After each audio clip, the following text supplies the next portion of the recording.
Hello friends, నేను మీ Rani. Welcome to Rani's kitchen. ఈరోజు బ్రెడ్తో గులాబ్ జామ్ చేద్దామండి. చాలా కమ్మని స్వీట్ రెసిపీ.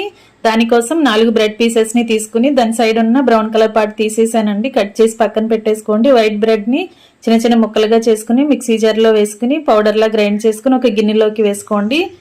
ఇప్పుడు కాగిన పాలండి. గోరువెచ్చగా ఉన్న పాలను కొంచెం కొంచెంగా పోసుకుంటూ పిండిని కొంచెం సాఫ్ట్గా మెత్తగా కలుపుకోండి. చేతికి నెయ్యి అప్లై చేసుకుని కొంచెం కొంచెంగా బ్రెడ్ ముద్దను తీసుకుని చిన్న చిన్న బాల్స్ లాగా రెడీ చేసుకోండి. ఒక గిన్నెలోకి 1 కప్పు పంచదార, 1 కప్పు వాటర్ పోసుకుని షుగర్ సిరప్ని రెడీ చేసుకోండి. యాలకుల పొడి వేసుకుని కాగించుకోండి. ఇప్పుడు ఒక పక్కన స్టవ్ ఆన్ చేసి కళాయి పెట్టి డీప్ ఫ్రైకి సరిపడా ఆయిల్ పోసుకుని బ్రెడ్ బాల్స్ని డీప్ ఫ్రై చేసుకోండి. షుగర్ సిరప్ రెడీ అయిన తర్వాత ఆ సిరప్లోకి ఈ బ్రెడ్ డీప్ ఫ్రై చేసుకున్న బ్రెడ్ని అలా వేసేసుకుని 1 గంట పాటు నానబెట్టుకోండి.